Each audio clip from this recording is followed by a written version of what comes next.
when he was born, he was spindly, fine-boned, and you know, he was just an average foal. He wasn't terrible, but he wasn't really a good foal. The first thing I saw with him was out in this field right over here by the Office 17 field. And he was gray when he was younger. You know, he turned black. And I was riding down Stony Point Road, and the mares and foals were out there. And we had a number of, you know, mares and foals here at the time. And I called on the radio and asked the broodmare manager, Chester Williams, who the little gray, silver gray foal was that was out in field 17 running around. He was running and going in and out of the mares, and he'd make a turn, and you know, he would lean over, and he was flying. Everything else was just resting. You know, he said, "That's the wishing well foal." Well, that's the first thing that I saw, but I didn't pay a lot of attention to it. I mean, you know, Tom Tatham owned him and bred him, Oak Cliff Stables, and he had a fellow that worked for him named Ted Kiefer, who was their advisor. And Ted was from Texas. And one time they brought him out, and Ted said, "Put that son of a bitch up." Said, "I've seen him enough." This was another time. And Pete Logan said, Pete said this. He said, "Mr. Kiefer said the roses look mighty pretty around his neck." And Ted said, "The only time that son of a bitch will have roses on him is when he's 6 feet under the ground." Exactly. And I'm standing there thinking, what is this so eerie? You know, he hated this horse. There's something is trying to, you know. So it went that way. Then they put him in the sale, in the summer sale at Keeneland. And he was going to go for 10, 11, 12,000. I jumped in, started bidding, bought him back for 17. And I took the ticket out to Tom behind the pavilion.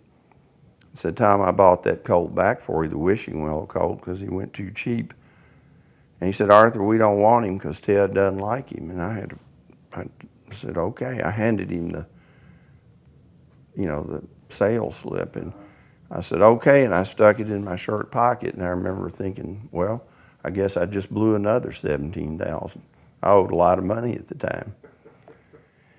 So anyway, I kept him, and Paul Sullivan, a friend of mine, went in with me, and I said, "We'll sell him as a 2-year-old out in California." And we got Albert Yank to do that, and we put him in the sale out there, and I wanted to get 50 for him. We had to buy him back for 32,000. They put him on a van. I said, "Well, we'll send him back here from the sale, you know, let him grow up." And the van wrecked it was in Texas, South Texas somewhere. And the guy driving the van, one of those van companies, had a heart attack and died, sadly. And Sunday Silence was injured, and they took him for a week to a clinic in North Oklahoma. And then they sent him in here, and Carl Morrison, the same vet who treated him for the scours, saw him get in down there, and he called me on the radio, and he said, this horse is a wobbler. I said, "He's done." I said, "Oh, God." And, you know, they said he was shaken up pretty badly in that wreck. It killed a horse or two in there, as I remember. And I said, "Well, the only thing we can do, we'll just turn him out in the paddock and see what happens." And we did that, and he called me about 8, 9, 10 days later. Carl did on the radio. Said, "You won't believe something." I said, "What is it?" He said, "This is a wishing well colt down here is walking, galloping around this paddock like a natural horse." I said, "Well, you got to be kidding." I said, "It's a miracle, you know." He said it was a miracle. He's a veterinarian, and a good one too. And so anyway, you know, we started back riding him, and then sent him back out to Charlie. And you know, then the horse trained, and I guess it was sometime middle of the summer, Charlie called me, and one morning It was about 7 o'clock here. It was 4 o'clock out there. And I knew, I said, oh gosh, something's happened or something's on his mind. Anyway, I said, what are you doing, Charlie? He said, waiting on the help to get here. And then we were talking. He said, this big black sumbitch you got out here can run a little bit. And I said, who are you talking about? I wasn't sure.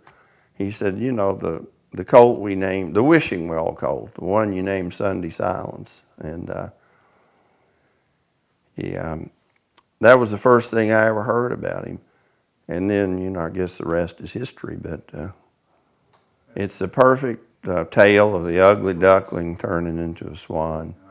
He filled out a lot and you know, grew. And, you know, Charlie Whittingham was the greatest. I mean, he's like a master chef, you know. I think you give me some ingredients to make something and you wouldn't be able to eat it. But Charlie's a master chef, you know, just like a great trainer. They take time and they have that sixth sense, and he brought that horse along. Charlie deserves all the credit in the world. Yeah, Charlie said, you know, he liked him. And right before the Derby, I was with Charlie, and he worked him a half a mile. I think he went in like 46, or I think maybe they got him in 45 and change, 46. And the reporters were all saying, well, you think he went too fast, Charlie? And Charlie said, no, he didn't go too fast. And we were walking back, and Charlie said, my boy, we will get the money Saturday. I said, Charlie, you really think so? He said, my boy, we will get the money. I said, what do you think of his work? He said, well, a good horse will work like that. He said, this is a good horse. I said, you really think we can beat Easy Goer? He said, it was the third time. He said, we will get the money. It was cold, it was spitting snow, and I was so nervous, and I was shaking, I was all wrapped up. I mean, I owed a ton of money, and I had bought all this land, you know, and a lot of horses, and then was 88, that crash came, and what was worth $1 in land or horses became worth about 30 cents. I thought, well, you know, if we run second, that wouldn't be bad, and then we got the Preakness. I mean, I prepared myself, you know, for whatever eventuality occurred. And then I remember it was cold, and then I remember, you know, the race, and the next, you know, it was coming down the stretch. Sunday Silence started weaving because Pat was hitting him on one side and then the other, and I said, here it looks like I'm thinking all this stuff. We're going to win. Now he's going to weave, and we're going to get caught. You know, I just, and then we won, and it was just unbelievable. You know, I couldn't believe it because, you know, the upstart had jumped up there, and it was great. And it was also great because I knew there might be a way that I was going to be able to pay off some of that debt, you know. The thing I remember about that race was on the second turn. Sunday Silence was there, and Easy Goer kind of swept past him. It looked to me like he might have shut him off. I was watching. But Sunday Silence dropped back a length or two. And I dropped my glasses and said to Stacy, I said, Easy Goer just shut us off. That's what I thought looking through. He didn't. He was far enough out there. But he swept past us, and I thought with a move like that, I thought it's over. And I just dropped my glasses, you know, I had a strap. And Stacy said, he's coming back, he's coming back. And I picked the glasses back up, and man, he had his ears. Whew. Gets me to think about it, you know, thinking about it. It was, and he had his ears laid back, and he came on the outside of Easy Goer and was fighting him all the way down the stretch. And he was looking at him. And, you know, Sunday Silence was tough, too.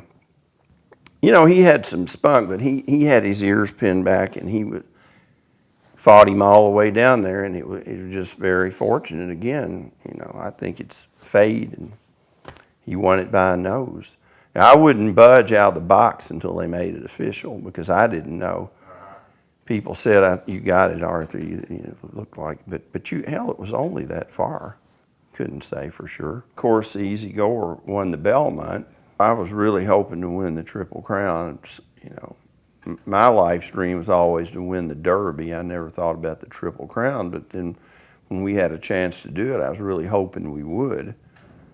And you know, not only that, but like I say, with the debt, there was a $5 million bonus if you won the Triple Crown, and it would have, you know, enhanced everything. But, you know, I wanted him to win again, certainly. I mean, we loved him, and we're hoping for his sake and ours, you know, he'd win the Triple Crown. But I was forlorn afterward, yeah, definitely. I mean, you know, that's a big disappointment.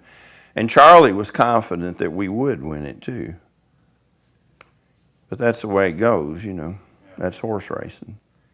Sunday Silence was a gift from God, and he saved us. I had wife and children, and Sunday Silence saved us. He saved the farm. No question about it.